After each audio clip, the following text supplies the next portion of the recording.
Olá, eu sou o Thiago Guerra, da Coalizão pelo Evangelho, e hoje eu estou acompanhado por Jonas Madureira, Herber Campo Júnior e Renato Vargens. Hoje nós gostaríamos de abordar o tema Teologia Coaching. O coaching tem crescido no país, trazendo implicações tanto teológicas quanto para a nossa eclesiologia também. Vamos começar com o Renato, então. Renato, o que seria coaching? Na verdade, isso tem crescido muito mesmo. Você foi bem feliz na sua afirmação, pelo fato de que hoje, por onde a gente anda no Brasil, a gente vê essa teologia coaching se multiplicando. Na verdade, o que se visa com isso é usar do pragmatismo e tentar, de alguma forma, instigar no coração das pessoas o sentimento de que ela possui um grande potencial e que, através desse potencial, ela pode construir uma vida bonita, feliz e tal. A questão é que desconstrói-se o conceito, por exemplo, da depravação total, né? O cara, ele é ensinado de que ele é bom, de que a vitória está dentro dele, de que o que ele precisa é extirpar e tirar de dentro de si os valores, e que Deus, de fato, olhou para ele e viu os valores e quer usar esses valores dele, que precisam ser potencializados de alguma forma, de alguma maneira, para que ele possa alcançar sucesso.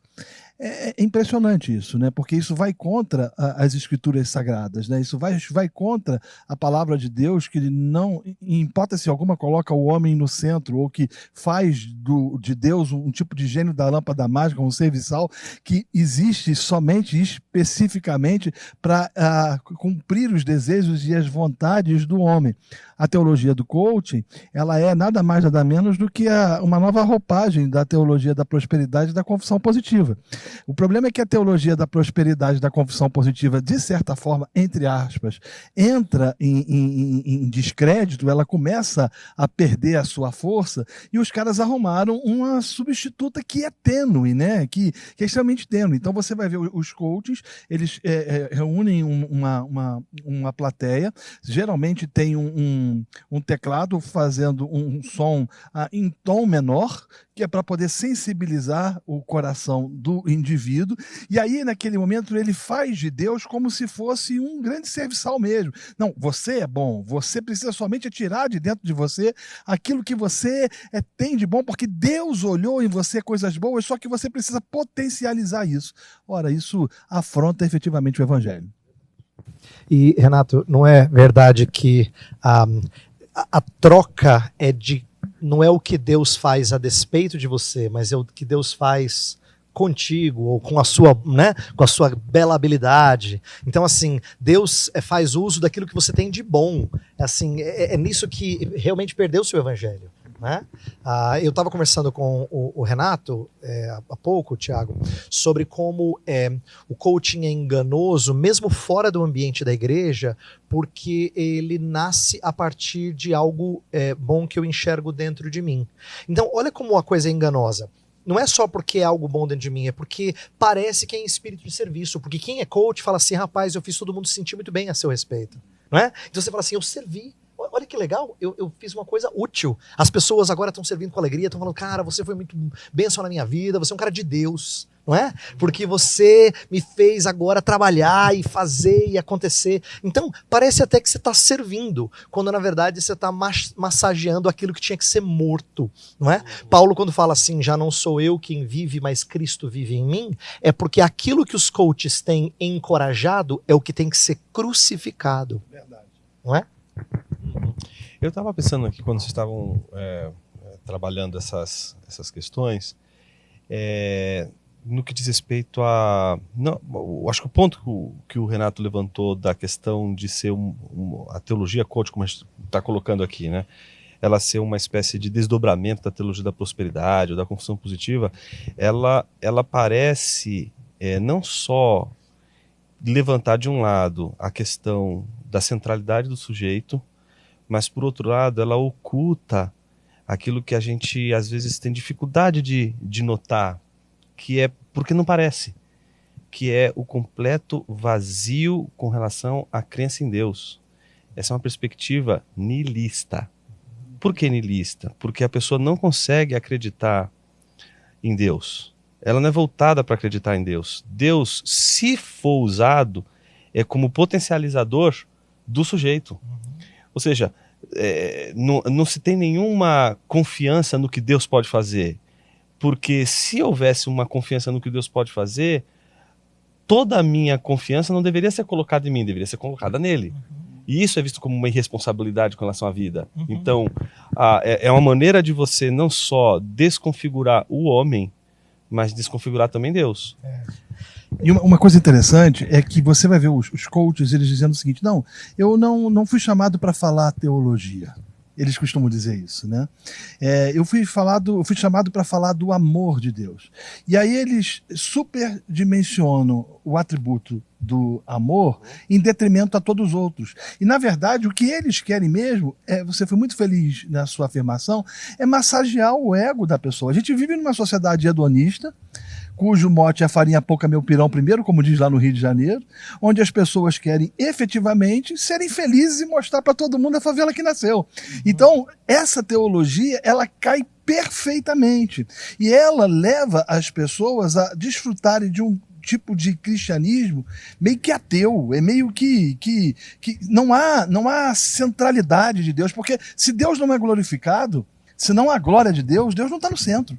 Eu não sei o que vocês pensam sobre isso. Não, eu acho até que o coach, quando ele... Se a gente pensar que o coach é o que treina, ele pode tomar potencialidades que Deus nos deu e usá-las para a glória de Deus. Então, assim, um bom coach vai falar do que você é capaz de fazer e do que você é incapaz de fazer. Então, para usar uma analogia bíblica, o coach tinha que ser a lei. E a lei vai mostrar para você ser incapaz de fazer um monte de coisa. O coach tem que fazer igual a lei. A lei mostra que você é incapaz de fazer várias coisas. O coach tem que dizer assim, olha, você precisa de Cristo. Né? Então, no contexto do evangelho, e isso nós conversávamos antes de gravar o vídeo, que isso não vale só para o ambiente de igreja, vale também para o ambiente extra-eclesiástico. A ideia é, se eu estou sendo encorajado na empresa a ser um vendedor mais eficiente, porque eu consigo, porque eu posso, porque eu tenho, então tem muito a ver com o meu desempenho antes do que com a graça de Deus na minha vida. Não é? Então é assim, Senhor, eu vivo num mundo que as pessoas não precisam disso, mas eu sou colocado para vender isso aqui. Então me ensinem a vender com dignidade aquilo que elas não têm necessidade extrema. Bem diferente, porque os caras chegam e falam assim, então, você é o campeão, você é o melhor, você é o cara. Quando Deus olhou para você, ele viu que você já era bom. Ele viu que você já era o cara. Isso contrapõe efetivamente tudo aquilo que as escrituras ensinam. Né? Então, como é que o cara assume o púlpito e como é que pastores deixam de pregar e expor as escrituras e de confrontar os homens em suas incongruências e seus pecados para poder pregar uma coisa absolutamente antagônica às escrituras? É complicado. Agora, o coaching, ele é um fenômeno novo no nosso país. E por que estamos importando, então, mais uma teologia não bíblica? Na opinião de vocês, por que o Brasil é tão aberto a esses tipos de teologia, como vocês relacionaram o coaching com outras teologias? Tiago, eu não acho que é só o Brasil. Eu acho que isso fala ao coração do homem à parte de Deus. E do homem que, mesmo se dizendo crente em Cristo Jesus, ainda não aprendeu o que significa tomar a sua cruz, morrer para si a fim de que viva para Cristo. Porque a ideia do coaching é um fenômeno novo, mas trabalha com algo antigo. Imagina Satanás chegando para Eva e dizendo assim, é verdade que você não pode comer de nada do que está nesse jardim? Aí, quer dizer, ele já exagerou a proibição, né? Aí depois a conversa progride, eu posso dizer, porque Deus não quer que você atinja o potencial que você pode atingir. Tá vendo o primeiro coach lá atrás? Entendeu? Na verdade, o fenômeno do coaching é usar palavras psicologizadas, que é um fenômeno mais recente, mas o anseio de obter sucesso é antigo. Eu acho que o fenômeno é novo e não acho que o Brasil seja singular. Eu acho que o Brasil tem muito do aspecto passional e desse prazer do discurso emotivo que faz a gente bastante sujeito a essas coisas. Latino-americano, talvez. Isso, eu acho que sim. Eu acho que isso tem um pouco da nossa cara. Agora, eu posso fazer uma pergunta assim para vocês? O nível de superficialidade bíblica e teológica brasileira também não pode contribuir para isso? Eu acho que sim. Eu acho que tem o lado da superficialidade, né? Que favorece muito, porque a pessoa quando está desesperada, ela não vai querer que alguém explique para ela a doutrina da providência divina, do ponto de vista teológico. Ela vai querer se apegar em alguma coisa que dê para ela esperança. Porque, como o Heber bem colocou aqui, o Evangelho ele vai alcançar pessoas que já estão à parte de Deus. Então, quando uma pessoa ela é alcançada primeiro pela graça de Deus para ouvir o Evangelho, quando ela ouve o Evangelho, se é o Evangelho que está sendo pregado na sua pureza, vai contra todas as expectativas de se fazer alguma coisa. Então é aquela coisa, né, de quando uma pessoa levanta as mãos para dizer, Senhor, eu não consigo, ela já está sob a graça de Deus, né? Mas enquanto ela diz assim, eu quero, eu consigo, eu vou e aconteça, ela provavelmente ela não está ouvindo ainda a Deus, né? Só que eu penso que, além dessa situação toda que envolve a questão da superficialidade, né, dos membros da igreja e às vezes de pessoas que parece que não tem percepção do discurso que está ali por trás, porque é um discurso de oratória. Eu acho que aqui é o ponto forte do coach, né? O coach ele apela para a retórica. Então você pensa que desde a Grécia Antiga a questão principalmente era a questão do convencimento, que eram os sofistas. Então, me parece que você pega, por exemplo, um Gorgias que vai contar a história de Helena, né? E ele vai tentar provar que Helena não é a causa da guerra de Troia. E ele conta uma história super, assim, incrível. Diz assim, olha, coitadinha dela, por que você vai condenar uma mulher porque ela era bela? Não foi os deuses que fizeram ela bela? A culpa não é dela, a culpa são dos deuses. Então você vai lendo aqueles argumentos e fala assim, puxa vida, eu estava com raiva da Helena porque ela era a causa da guerra de Troia, mas agora eu estou ficando com pena dela. No meio do argumento, ele gira e começa a falar cada coisa para mostrar que não, ela era responsável sim pela guerra de Troia. E começa a mostrar argumentos tão mais fortes do que você possuía antes de ler, que você acaba do amor ao ódio agora por Helena e você quer matar a Helena quando você não queria. E aí no final ele simplesmente diz assim para você, e se você deve estar perguntando qual é a minha opinião, eu não tenho opinião nenhuma, eu nem sei quem é a Helena. A única coisa que eu fiz aqui foi me divertir com a sua cara e mostrar como você foi de um lado para o outro, só com o poder das minhas palavras. Então eu acho que o coach, ele nutre esse trabalho das palavras, esse trabalho que envolve as pessoas. Então uma pessoa que escuta uma voz melodiosa, como você colocou, o piano ali no fundo, aquela coisa toda, vai comovendo. A gente vai sendo tomado por coisas que não são, digamos assim, boas. Entretanto, aí eu encerro, eu queria colocar isso como um ponto, né? O sofista é um problema sério na Grécia Antiga por causa da verdade, essa coisa toda. Mas havia alguma coisa de positivo no sofisma. A retórica não é em si má. Exato. A gente usa a retórica para tudo. Então, não seria o caso de um coach usar de uma maneira desastrosa um dom que é de Deus? Claro. E eu acho que isso ilustra bem a má teologia nas mãos de quem tem habilidades dadas pelo Espírito. Parecido com a repreensão que os coríntios precisavam receber porque usavam os dons espirituais de maneira equivocada, aqueles nossos irmãos, vamos chamá-los de irmãos aqui, assumindo que alguns crentes sinceros estejam envolvidos nisso, né? É levá-los a entender que a teologia que tem que nortear a forma como eles equipam pessoas e treinam pessoas é uma teologia de que Deus dá graça aos humildes, mas resiste aos soberbos. Entendeu? Então assim, lembra da parábola do publicano e do fariseu, não é? O publicano é o cara que bate no peito, a mim pecador, e ele é exaltado. Agora no final ele é exaltado. Então, assim, a teologia é completamente inversa. Então, eu concordo contigo. Eu acho que o dom que muitos têm e os faz parecer tão abençoados é porque eles têm a habilidade do Espírito e ela impressiona. Eu estou chamando a habilidade do Espírito para o nosso ouvinte não confundir. Eu estou falando de talentos naturais, que é o Espírito que dá mesmo. Ainda que não sejam dons espirituais, como a gente costuma chamar, são dádivas do Espírito. Claro. Eles impressionam, não é? Eu fico, não sei se vocês têm essa mesma impressão, mas, por exemplo, constantemente na igreja, a gente se pergunta, né? Porque, querendo ou não, o evangelho ele vai provocar o autoesquecimento, a descentralização de si mesmo, como o Tim Keller vai dizer, né? Trate o seu ego como o dedão do seu pé. Você não fica o dia inteiro olhando pro dedão do seu pé, dizendo você é o cara, você vai conseguir, lute, vença. Você sabe que o dedão do pé é importante, dá equilíbrio, mas você não fica pensando nele toda hora, ele é importante, assim deveríamos tratar o nosso ego. Só que se a gente leva essa pregação do evangelho, não é, constantemente na igreja, por outro lado, a gente é bombardeado por quê? Porque a membresia não escuta só o nosso sermão, ela liga a TV.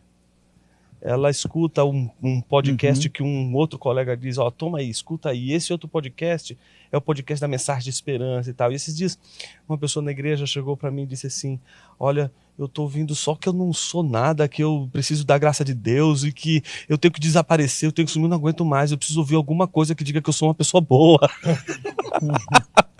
Eu olhei para ela assim e falei assim, não, você não é uma pessoa boa. Mas enfim, como vocês lidam com isso? Porque isso eu acho que é um ponto fundamental. Essa é uma boa pergunta. Eu acho que muitos pastores cedem ao coach porque chega uma hora em que ele vai ser fiel ao evangelho. E aí vai chegar uma hora que a pessoa fala assim, não me dá evangelho hoje não, me dá esse carinho no pragmatismo, coração, cara. me faz acreditar que vai dar certo. Essa questão do pragmatismo. Os pastores estão preferindo fazer o que dá certo e não o que é certo. Essa sociedade, essa geração mimada, o que ela quer é seu ego afagado.